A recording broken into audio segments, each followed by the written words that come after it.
we've all heard stories of so-and-so dies of alcohol poisoning, and I think a lot of people hear those stories and they write off the death of that person as someone who is a deadbeat or someone who was going down that path and kind of deserved what was coming to them. But that's really not the case with Carson, and I would like for people to know that Carson was an extraordinary individual and he had an amazing life story.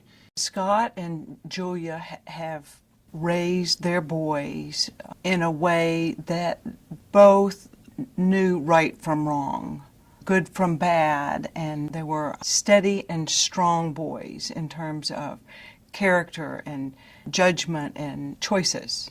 And all kids growing up make poor choices, but not Hayden and Carson.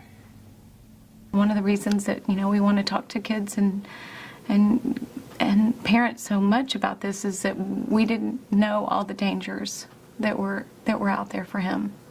And you always talk to your kids about drinking and driving, and you talk to don't get in the car with other people that have been drinking. We didn't know about alcohol poisoning, and we didn't know about hazing.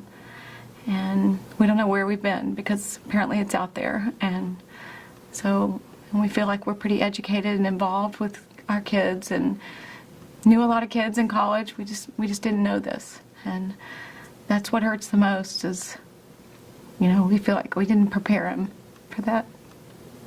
We see a lot of alcohol overdoses, a lot of alcohol poisonings, a lot of intoxication to the point where our young people end up in the emergency room and in the hospital or going to jail because they're so drunk they can't take care of themselves anymore. Obviously, underage drinking is against the law, but the student culture definitely has alcohol embedded into it. So what line do you walk? And the line that I walk is keep each other safe.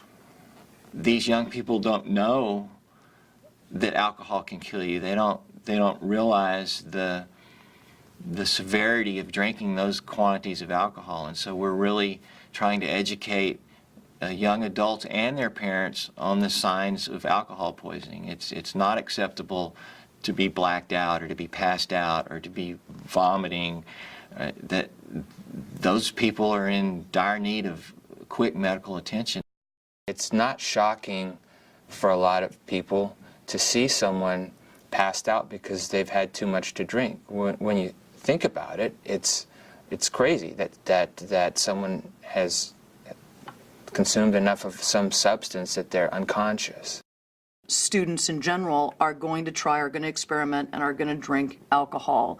And I think we're naive to think that that's going to stop. I think what's changed and what's so dangerous about it is the way they're using alcohol and the way they're consuming it. Hard alcohol is so much more prevalent and it's around so much more. Maybe because it's easier to get your hands on, maybe because you can throw it in a backpack, I don't know. Hard alcohol hits people a lot quicker, and they don't realize that it's a lot more alcohol than if they had had a six-pack of beer.